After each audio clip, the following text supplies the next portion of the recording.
बिस्मिल्लाहिर्रहमानिर्रहीम। जिस friends international business management में मैं आपका इंस्ट्रक्टर डॉक्टर अदनान मकबूल। तो आज हमारा जो लेक्चर है उसे स्टार्ट कर।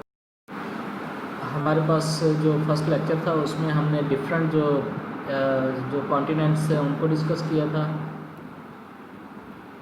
उसके बाद हमने जो डिफरेंट चीज़ें like what is international business जो कि ऑलरेडी क्लास हमारी हो गई थी। तो क्लास में हमने पहले 2 चैप्टर जो हैं वो ऑलरेडी कवर किए थे, तो इसलिए आज हम अपने 3rd चैप्टर से स्टार्ट करेंगे।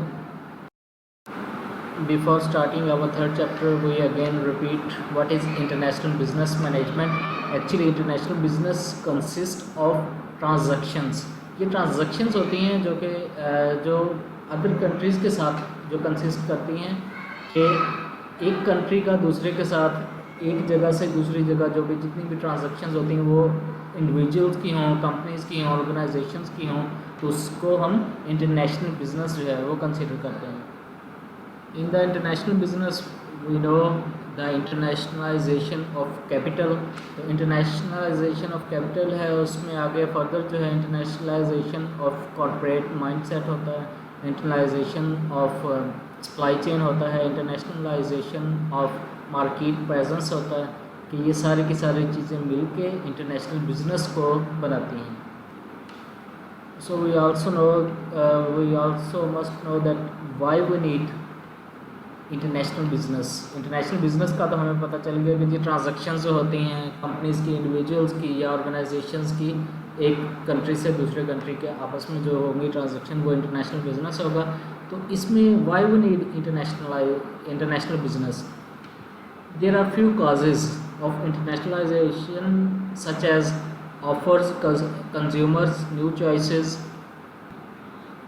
wider variety of products जो हैं वो required होती हैं, facilitates the mobility of labor, capital and technology जो कि अदर कंट्रीज़ के साथ एक्सचेंज के ज़रिए हमें सीखने को मिलती हैं। जिस तरह अगर कोई अदर कंट्रीज़ उनके पास अच्छी टेक्नोलॉजी है तो इंटरनेशनल बिजनेस के ज़रिए क्या होगा कि वो टेक्नोलॉजी जो है उसके बारे में हमें भी नॉलेज होगा तो हम उस टेक्नोलॉजी को अडॉप्ट कर सकते हैं। प्रोवाइडिंग चैलेंजिंग एम्प्लॉयमेंट अपॉर्चुनिटीज़ के जो कि हर कंट्री जो है उसमें एम्प्लॉयमेंट की जो प्रॉब्लम्स क्रिएट होती हैं तो उनको ओवरकम करने के लिए इंटरनेशनल बिजनेस जो है वो रिक्वायर होता है। Reallocate resources and shift activities to a global level, तो उसके लिए भी हमें इंटरनेशनल बिजनेस की ज़रूरत होती है। फर्दर जब हम देखते हैं तो हम देखते हैं कि इंटरनेशनल बिजनेस में डेवलपिंग जो मार्केट्स हैं have huge opportunities to increase their profit and sales.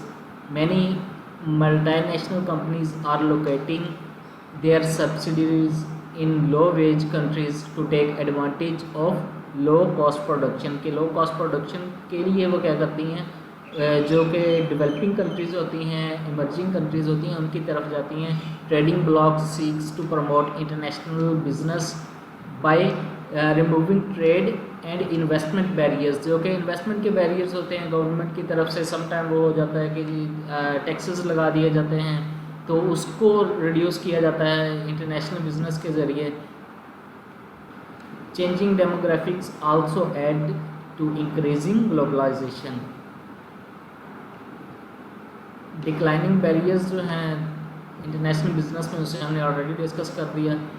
The most powerful investment instrument that activities internationalisation in technology.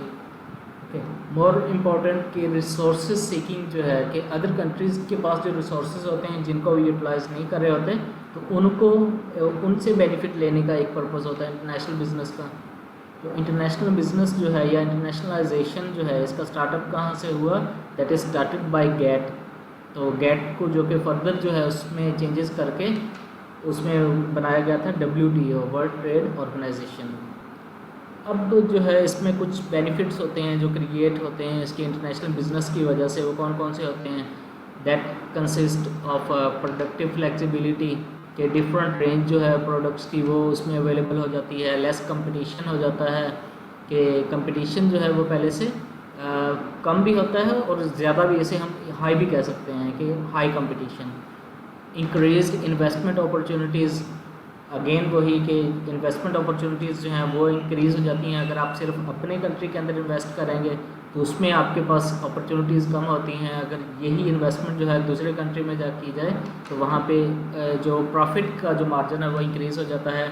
Diversification of risk कि एक जगह पे अगर आप इन्वेस्टमेंट कर देते हैं तो उससे क्या होता है कि उसमें जो रिस्क फैक्टर जो है वो हाई होता है। लेकिन अगर यही आप दूसरे कंट्री में जाकर इन्वेस्ट करें तो उससे क्या होता है, डाइवर्सिफिकेशन हो जाती है। Protection from national trends and events, learning new methods, again वही कि जब हम अदर कंट्रीज़ में जाते हैं वहाँ जाके इन्वेस्ट करते हैं वो हम वहाँ की टेक्नोलॉजीज़ जो हैं उसको सीखते हैं, वहाँ का जो कल्चर है वो हमें सीखने का मौका मिलता है। तो इस तरह हम डिफरेंट जो एडवांटेजेस हैं वो इंटरनेशनल बिजनेस से गेन करते हैं। इसके अलावा फर्दर जो एडवांटेजेस होते हैं वो exporting goods direct to the foreign जो कस्टमर्स होते हैं, जो हमारे कंज्यूमर्स हैं प्रोडक्ट के, उनको हम डायरेक्टली सेल कर सकते हैं। इंटरनेशनल सब contracting when a firm in host country has surplus manufacturing capacity, तो इसमें जो है वो बार्टर सिस्टम की तरह जो है काउंटर ट्रेड वो एग्जिस्ट करती है कि गुड्स के बदले गुड्स जो हैं उसका एक्सचेंज किया जा सकता है। मैनेजमेंट कॉन्ट्रैक्ट जो हैं वो enforceable agreements on trade related activities वो इसमें मिल जाते हैं इंटरनेशनल बिजनेस में। मोर ओवर इंटरनेशनल लीजिंग जो है, इंटरनेशनल लाइसेंसिंग एंड इंटरनेशनल जो है फ्रेंचाइजिंग वो इसमें एग्जिस्ट करती है। ब्रांच ऑफिसेज होते हैं, कॉर्पोरेट जॉइंट वेंचर्स होते हैं कि दूसरों के साथ मिलकर जो जॉइंट वेंचर के ज़रिए हम अपनी कोई बिजनेसेस को स्टार्ट करते हैं। wholly owned subsidiaries होती हैं। सो these all are the tools and methods and the advantages of international business, जो कि इंटरनेशनल बिजनेस के ज़रिए ही गेन हो सकते हैं। अगर सिर्फ बिजनेस होगा अपने कंट्री में होगा तो ये एडवांटेजेस जो हैं वो अपनी कंट्री में नहीं गेन हो सकते। That can only bring by the international business management. तो यही एक मैनेजमेंट है जिसके ज़रिए हम जो अपनी स्किल्स एंड अपॉर्चुनिटीज़ हैं उनको इन्हांस कर सकते हैं। इसी को जब हम फर्दर जो है वो इसे करें तो हमारे पास आ जाएगा इंटरनेशनल ट्रेड। इंटरनेशनल ट्रेड क्या होती है, एक्चुअली जो है वो exchange of goods between countries या बिटवीन द इंटरनेशनल फर्म्स जो होता है, दैट इज़ इंटरनेशनल ट्रेड। उसके बाद इंटरनेशनल मार्केटिंग, इसमें firm level marketing cross the border आ जाएगा। इंटरनेशनल इन्वेस्टमेंट आ जाएगा कि cross border transfer of resources to carry out business activities, जो कि बिजनेस एक्टिविटीज़ हैं अक्रॉस द बॉर्डर जो है उसको किस तरह से मैनेज किया जाए। इंटरनेशनल मैनेजमेंट इसमें आ जाएगा, जिसमें अगेन वही management concept and management techniques जो हैं इन क्रॉस कंट्री इन्वायरमेंट जो है हमें सीखने को मिलती हैं। International business is same as international trade के cross border transactions of goods and services resources between two और more nations or countries. Global business conduct of business activities in several countries using coordinate and single strategy.